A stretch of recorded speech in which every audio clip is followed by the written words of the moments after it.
Hey, check this text message out that I got from one of my TTP students.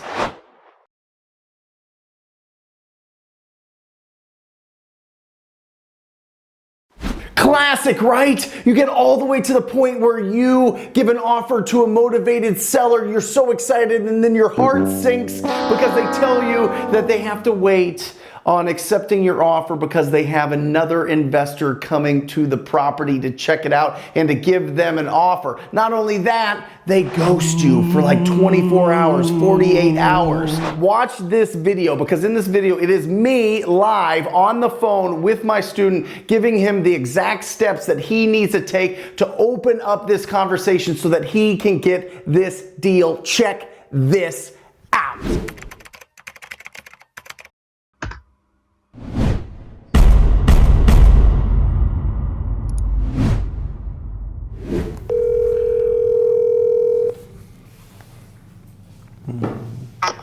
Hello. Matt. Yes, sir. Hey, let's go. So you've got a seller that's ghosting you, or have they reached out to you? Smidge, yeah.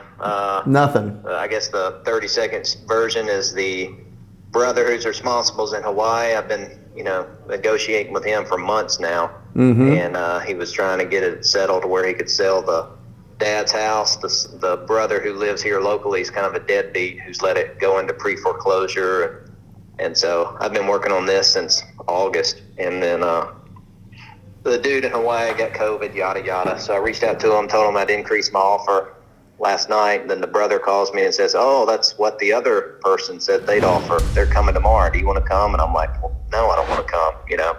I said, "If I'll give you $2,500 more, will you? Can we move forward with a contract tonight?" Yeah. Send it to me and my brother. And, here's our email. And so send it to him, and then followed up with him, text and calls last night, and nothing. And, so the deadbeat brother here locally sounds like he's meeting with a local wholesaler who I think is one of the typical shark, say anything to get things done. And Sure. It's a bummer. Well, it's not out yet. So look, who's on title? Who owns the property? The brother in Hawaii got legal work done, which is why it was taking so long to where he could sell it. There's 3 brothers, 2 of them have to sign off on it. Okay. And that took a while to make it happen. What's the address? I'm going to pull it up on PropStream.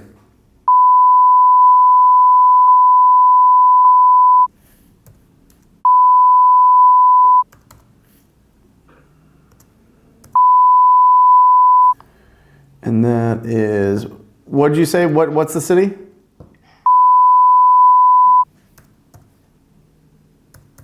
Yep, got it. Okay. Let me see. Is it on a, oh, that's a huge lot. Okay. You know what's a bummer? We had it agreed that I was going to get it for $110. Yep. So I was looking at a nice little. You're looking at a nice deal. So what did you end up with? Well, I told him last night $117.5. Okay. Which is still going to be a great deal. Sure. But I'd rather him tell me piss off. I'd rather get that than this gut punch of being this close. Well, yeah, I know it. It looks like the property is owned in that trust. Right. And let me see when it went into that trust, because no, I mean, it's been in there for a while. So it's still in now is the father deceased? Right. Father's dead. Okay.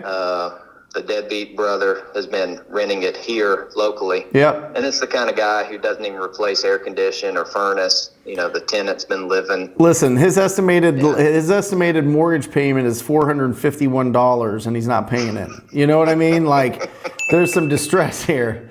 They need to sell this thing. I'm on your side. I mean, time kills all deals. Yep. I just wish I was trying to stay in the face of the Hawaiian responsible brother, but not piss him off, and it's been just so slow. Well, and that's why I think that the door's still open, because if somebody local is meeting with the other brother, yeah, he could promise everything that he wants, but until the real decision maker comes around, I think that you need to focus your efforts on just staying in front of the brother in Hawaii. Right? Yes, sir. And just you just need to buddy up and just say and really just over communicate. Like, don't go crazy, but just over communicate with him. And does he live in Hawaii, or is he just like on vacation? He does. He lives in Hawaii. I sent him a message at 2, which is 8 o'clock their time, Yep. telling him, hey, I know we've been talking for a long time. We agreed on this price in the past, and me and Steve agreed on a price. I'd love to buy it. I'll help the current tenant move out, help with his moving cost. And I kind of try to hit on his heartstrings. And he said, I'll reach out to my brother and get back with you this afternoon. So I guess it's not totally done, but. Yeah, stay in front of him and just talk to him. And you need to be, because I guarantee you that if there's a responsible brother, he's like really, really worried that, he needs to take care of the brother that's living there now. You know what I mean? So I think just reassuring him, hey, listen, I'm going to help the transition to help him get out and to do these things. I don't know if the other people will, but I can help out with that situation. I can make sure that this goes as smooth as possible for you. You're all the way across the world. You're across a whole ocean. You don't need to be dealing with this. What will it take for us to work together? That's the question I want you to ask. What will it take for us to work together? Yes, sir. Right? I hear you. Yep. Yeah. I thought it was money yesterday, and they... Right. Well, and whenever you give them an offer, whenever you send them an offer, they're going to leverage that, right? They're going to leverage it with somebody else, especially if somebody's in there that's not paying $451. Anything more is going to mean a whole lot to him. So he's not going to hold his cards to the chest. You know what I mean? He's going to talk about it. So like yesterday, I should have said, hey, I can meet you, there in 15 minutes, or I can meet you XYZ 15 minutes. Would that have been the better play, I guess? I love right now meeting face to face, just because inventory is so low.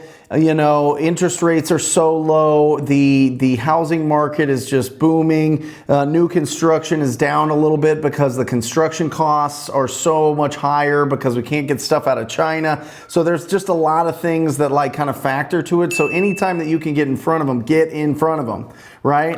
But I don't know. I'm still confused on who actually has to sign the contract.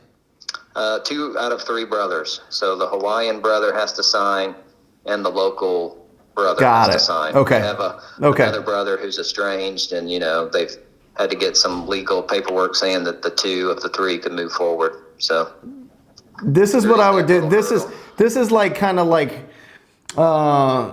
if you're comfortable with this. Are you familiar with an escalation clause?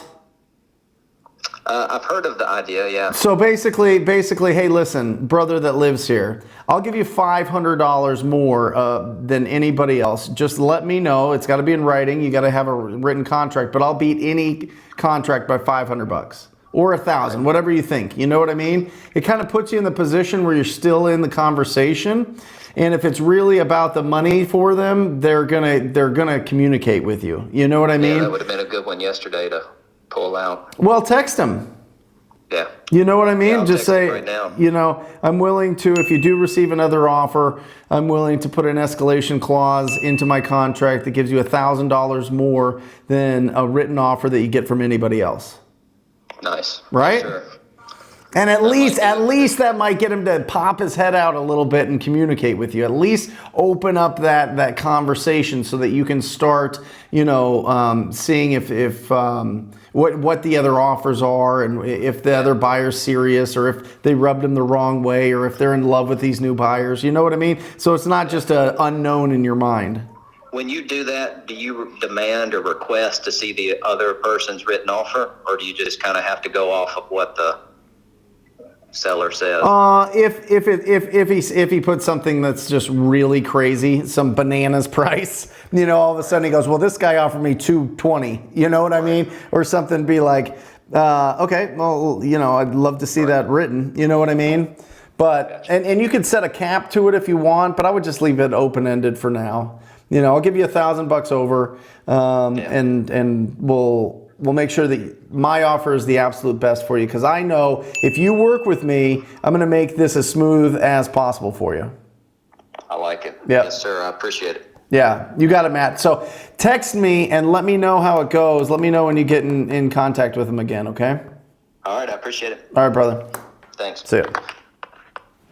Now you see that the escalation clause, it is so effective. It is so effective at opening up the conversation again, because all of a sudden, if it really comes down to money and you can't really build the rapport with that motivated seller, it just gives you the chance, the little chance to be able to have that conversation and to have them reach out and let you know what the other offer is. And if you just beat them out by $500 or $1,000, you can get that deal. And that could be the difference between making $5 or $10 or $15 or $20,000 on this specific deal, because I pulled it up in PropStream, which you can check out at ttpdata.com. But through PropStream, I know that this is a big, juicy, fat deal. This is going to be a fantastic deal for him. If he can lock it up, he just has to open up the conversation. So use this in your business. Use this if you're running into a situation where you are trying to get your offer accepted and the seller is just being completely silent. You've got this. I know you do. You're the best. I love you. See ya.